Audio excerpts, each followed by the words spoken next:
estoy. Felipe Romero Sánchez. Gracias, señor director. El señor Carlos Pimentel, cuando estaba en Participación Ciudadana, él tenía un 4. ¿Tú sabes lo que es un 4? Señor director, ¿usted sabe de eso? Sí, pero un instrumento, una especie de guitarra. De guitarra, grande. Sí, de esas que tocan ranchera. Sí, sí. Él tocaba ranchera. ¿Y ahora? Ahora está tocando un violín, un cello. Está tocando un cello ahora. Dice Carlos Pimentel, cuando él tocaba, como está tocando ahora un cello, dice él que el monitoreo de las instituciones, de la institución, de la denuncia que se formulan en las redes sociales y que mueven su interés, el 73% resultan ser falsas o están destinadas al chantaje o a la extorsión. Si esas versiones maliciosas no trascendieran más allá de los seguidores de esa cuenta, el daño podría resultar mínimo. Pero al ser amplificadas por personalidades, perjudican más cuando son fake news. Óyeme, qué bien, me alegra que el señor Carlos Pimentel, que cuando Participación Ciudadana, él estaba ahí al frente de Participación Ciudadana, Él decía otra cosa. promovían esa fake news. Le daba credibilidad. Y le daba credibilidad a todas esas denuncias que se hacían a través de las redes sociales. Él, como está tocando ahora cello, porque anteriormente él tocaba un 4, tocando esa ranchera mexicana, me alegra que por lo menos ahora ponga los pies sobre la tierra. Miren, la Asociación Médica, el Colegio Médico Dominicano convocó a un paro. Dice que fue exitoso un 100%, acatado en un 100%. Yo soy de lo que creo siempre en el diálogo y creo que hay que dejar siempre una ventana abierta del diálogo. Ahora bien, voy a decir lo siguiente.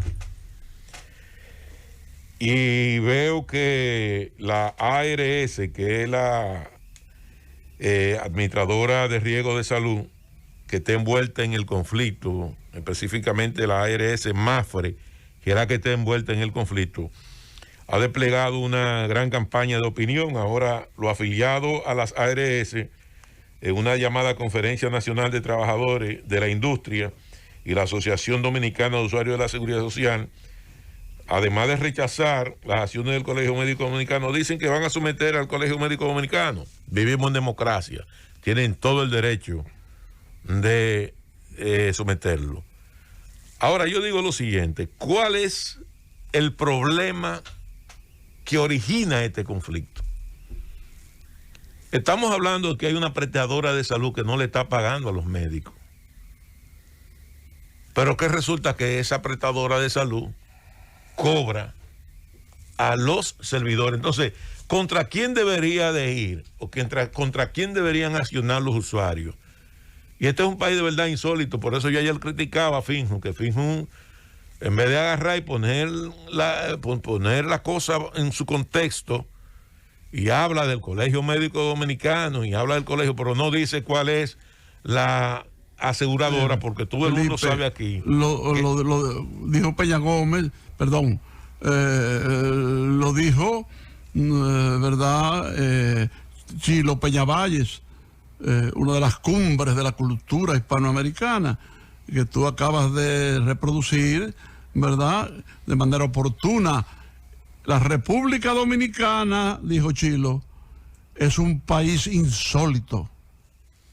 Y resulta, don Álvaro, que es extraño, y lo digo que para la población es extraño, de que el conflicto que lo origina una empresa privada con una administradora de fondos de salud y una administradora de riesgos de salud, no se ataque el problema, la causa del problema. ¿Qué originó la demanda del Colegio Médico Dominicano? ¿Cuál fue el rol del Consejo de la Seguridad Social para evitar que la AMD llegara al extremo de paralizar? ¿Por qué razón en estos momentos los usuarios de ese seguro médico Mafre no están siendo cubiertos por el sistema de la seguridad social? Y yo creo que ahí es donde el Consejo de la Seguridad Social tiene que entrar.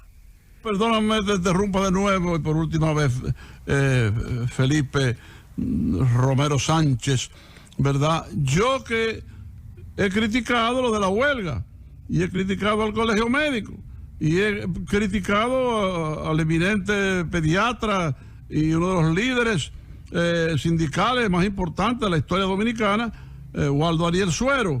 Ahora, a mí se me ha pasado, he sido injusto, porque tengo también que decir, bueno, una huelga médica ahora, en estos momentos, perjudica a la gente, sí, pero la falta de pagos a los médicos perjudica a los médicos que atienden a los pacientes. Y es la primera vez que esto se da en el movimiento gremial en la República Dominicana. No es una huelga frente al sistema de salud del Estado. Es una huelga frente a una empresa privada que ha venido incumpliendo los pagos a esos médicos, porque aquí esas empresas son intermediarias. Pero hay un elemento que es una perla también, y es el siguiente, don Álvaro. Pero todas las administradoras de salud pertenecen al sistema financiero de la República Dominicana. Porque el sistema financiero de la República Dominicana, la mayoría, para no decir todas, esas aseguradoras están vinculadas directamente, las más importantes de este país, al sistema financiero de la República Dominicana. Y obviamente que los fondos de pensiones también están vinculados directamente al sistema financiero. Ahora, esta ley ha cumplido con su rol desde el año 2001 a la fecha. ¿Cuáles han sido los beneficios que hemos tenido? No puedo pasarlo por alto. Mencionaste los fondos de pensiones y la verdad es que eso es un escándalo, pero también ante la presencia de Dios es un abuso. Y yo creo que este es un tema que tiene que debatirse más allá de la simple huelga o del movimiento de protesta que viene siendo el colegio. Y creo que los partidos políticos tienen que involucrarse en esto. Y sobre todo los partidos políticos de oposición ya tienen que comenzar a jugar su rol. Nosotros tenemos que iniciar un debate alrededor de la modificación de esta ley de seguridad social. Una ley de seguridad social que yo creo que me digan en qué ha beneficiado en estos momentos a los trabajadores. Una ley de seguridad social que a la fecha ha acumulado cerca de 500,000 millones de pesos. Dinero que están vinculados directamente al fortalecimiento del sistema financiero de la República Dominicana, porque están todos depositados en los bancos. No solamente en los bancos comerciales, públicos y privados, sino también en el propio Banco Central, creando una avalancha de recursos que hay ahí, que en la mayoría de los casos no hay forma de que usted pueda hacer una sola inversión con ese dinero. Pero además de eso está el sistema de pensiones. Un sistema de pensiones que me aplica a mí 360 cuotas, y cuando usted divide 360 cuotas, usted tiene que pasar 360 meses, usted cotizando para poder tener una pensión. Y unos 360 meses. Ni la menor justificación, ni la más mínima explicación, ¿verdad? Ni mucho menos la más mínima justificación. Ese es un abuso monstruoso. Entonces, aquí hay un debate. Aquí hay un debate interesante. El gobierno está planteando una reforma fiscal. Yo creo que la oposición política tiene que esperar la propuesta del gobierno alrededor de esta reforma fiscal. Pero esa reforma fiscal tiene que ser condicionada, si el gobierno quiere legitimarla, porque el gobierno tiene todos los recursos para pasar esa reforma. El problema del gobierno no es falta de apoyo en el Congreso para pasar la reforma, no, porque tiene los diputados, tiene los aliados y tiene directamente el Senado de la República que puede en cualquier momento pasar esa reforma. El gran problema del gobierno es cómo legitimar esa reforma frente a los actores políticos y sociales del país, lo que podría obligar a un consenso. Y obliga a un consenso porque el gobierno lo que quiere es ver al PLD o ver a la Fuerza del Pueblo o ver al Partido Reformista levantando la mano para decir, bueno, hicimos una reforma integral y fue en base a un consenso de todos los actores políticos. Perfecto, pero esa reforma tiene que estar condicionada. Y yo creo que una de las condicionantes fundamentales que tiene que tener esa reforma es la modificación a esta ley de seguridad social. Porque el gobierno no quiere meterle el lápiz a una modificación, a una verdadera reforma de la ley de seguridad social, porque no quiere enfrentarse con ese sector financiero. Y como no quiere enfrentarse con el sector financiero y con el sector empresarial, porque esta ley de seguridad social lo que ha hecho es capitalizar ese sistema, y el gobierno no quiere tocar ese sistema porque es un gobierno corporativo en una etapa donde todos los estados, incluyendo Estados Unidos, con el gobierno de Joe Biden a la cabeza, están fortaleciendo hoy más el Estado que nunca. Sin embargo, la política económica del gobierno nuestro apunta a debilitar cada día más el Estado frente al sector empresarial y a los sectores de poder económico de la República Dominicana. Cuando hoy necesitamos un Estado mucho más fuerte, un Estado mucho más poderoso, que pueda hacer una verdadera redistribución de la riqueza o de los pocos recursos que tiene el Estado frente a la situación de crisis, de pandemia que vive la República Dominicana en estos momentos. Cuando el gobierno acude a facilitar exenciones fiscales al sector privado para que incremente los empleos y aumente su productividad, a eso le llaman incentivos a la economía, esos sectores de poder. Pero cuando acude a los programas fase 1, fase 2, para subsidiar 10 libras de arroz a un hogar pobre de un obrero que perdió su trabajo como resultado de la pandemia, a eso le llaman clientelismo político. A eso le llaman clientelismo político. A eso le llaman populismo. Y yo creo que el gobierno tiene que actuar en esta etapa con mucho nivel de equilibrio y de equidad frente a dos sectores en estos momentos, que son los que menos tienen y los que más tienen. Y esa condicionante para esa reforma fiscal que pretende el gobierno poner en marcha y que anuncia su discusión, yo creo que tiene que estar orientada a qué tipo de impuestos somos los que vamos a modificar. Y hay dos tipos de impuestos, que es el impuesto progresivo y el impuesto regresivo. Hoy la base impositiva de la República Dominicana es un impuesto regresivo en más de un 90%. Porque es un impuesto que grava a los que menos tienen. Sí, es un impuesto que grava a aquellas personas que no tienen posibilidades de ingreso y privilegia a los que más tienen. Entonces nosotros tenemos que apuntar a una discusión de un impuesto progresivo que grave las grandes rentas, que el que tenga más pague más y no que el que pague menos, el que gane menos, pague igual que el que gana más. Y yo creo que ahí es que se debe por ahí es que debe de ir el debate. Y además de eso, ¿para qué queremos los impuestos? Vámonos a la calidad del gasto. ¿Para qué queremos los impuestos? Si vamos a aumentar el ITEVI o ampliar la base del ITEVI, que me digan cuánto vamos a recaudar nosotros por la ampliación de la base del ITEVI y qué vamos a hacer nosotros con esa recaudación del ITEVI. ¿Cuáles son los programas, la política pública que se van a poner en marcha con eso? Y en lo hondo uno se ahoga aunque sepa nadar. Entonces, yo estoy de acuerdo con que aquí hay que discutir una reforma. Ahora el gobierno tiene que presentar su propuesta.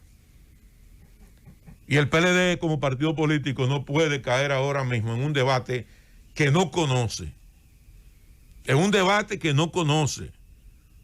Yo creo que el PLD tiene que entrar en estos momentos en esperar cuál es la propuesta que tienen los técnicos del gobierno y después de tener esa propuesta en la mano, entonces iniciar una serie de discusiones y de conversaciones, porque por encima de todo está el país.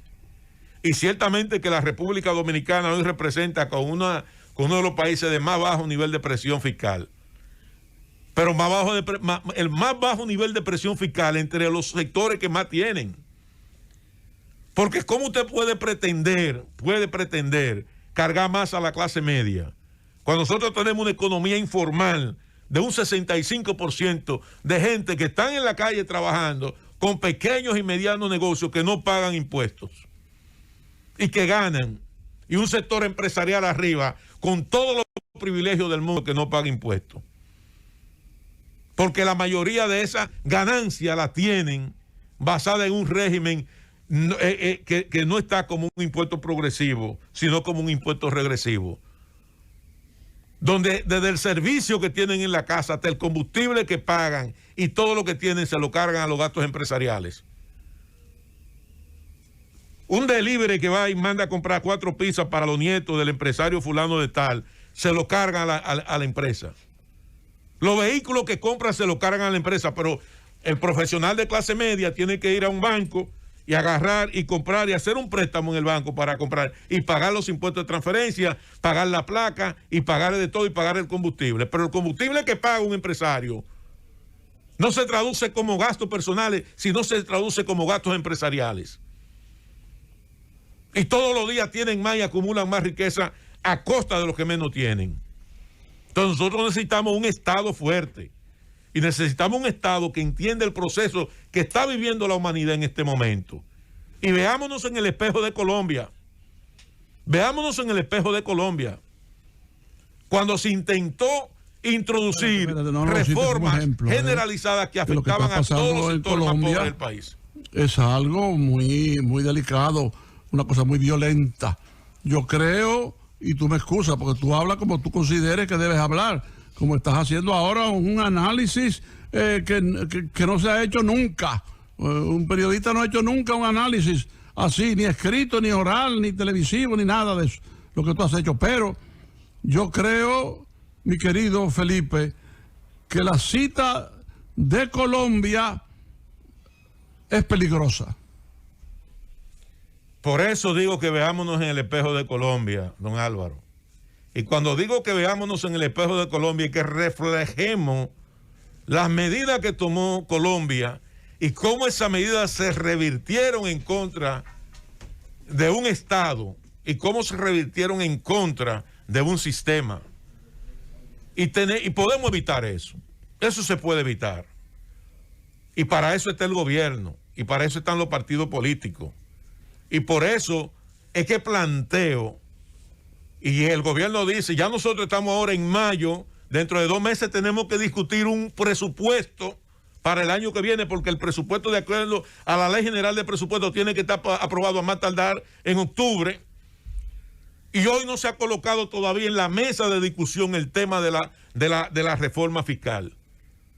Para ahorita agarrar y salcochar una reforma fiscal y meterla en una olla de presión sin ningún tipo de consenso ni de legitimación, que al final podría revertir en contra de la propia estabilidad política y social de la República Dominicana. Porque hoy nosotros tenemos más empresas quebradas, tenemos menos empleo en estos momentos, tenemos más gente en la calle con desesperanza. Y ciertamente necesitamos la reforma, pero una reforma fiscal integral, una reforma fiscal donde los que tienen más paguen más, donde haya menos evasión fiscal, donde se penalice la evasión fiscal y mucho más, y voy más lejos todavía, donde se graben las grandes ganancias y los patrimonios. Aquí acaba el director, la Dirección General de Impuestos Internos, en el día de ayer, de publicar una normativa donde le autoriza a los bancos a pagar el 2% de los préstamos que fueron reenganchados, sobre todo los préstamos hipotecarios. O sea, yo agarro, tengo un préstamo de 5 millones de pesos y pago una cuota de 60,000 pesos mensual, pero a una tasa de interés de un 12%. Pero resulta que el banco Nayí me va a prestar a un 8%, un 9%. Yo saldo el préstamo y me voy a una tasa de un 8% con la esperanza de yo reducir el nivel de cuota y de bajarla de 60,000 a 50,000 probablemente, o extender el plazo con el mismo banco. Entonces ahora me van a cobrar el 2% de esa transacción que yo hice, de un préstamo que yo lo que hice fue reengancharlo o reestructurarlo, como se dice en el lenguaje financiero. Una reestructuración de préstamo hipotecario. A mí me gustaría que cobraran el 2% también de la reestructuración de los préstamos que se han hecho al sector empresarial y al sector comercial en el medio de la pandemia. Entonces, de eso es que se trata. Y por eso yo creo que esto tiene que tomarse con pinza y es hora del debate. Es hora del debate. Hoy estamos ya a 11 de mayo y dentro de pocos meses tenemos que comenzar la discusión del presupuesto. Y el presupuesto del año que viene va a depender sustancialmente de la reforma fiscal que se haga en este año. Llévatelo con dos.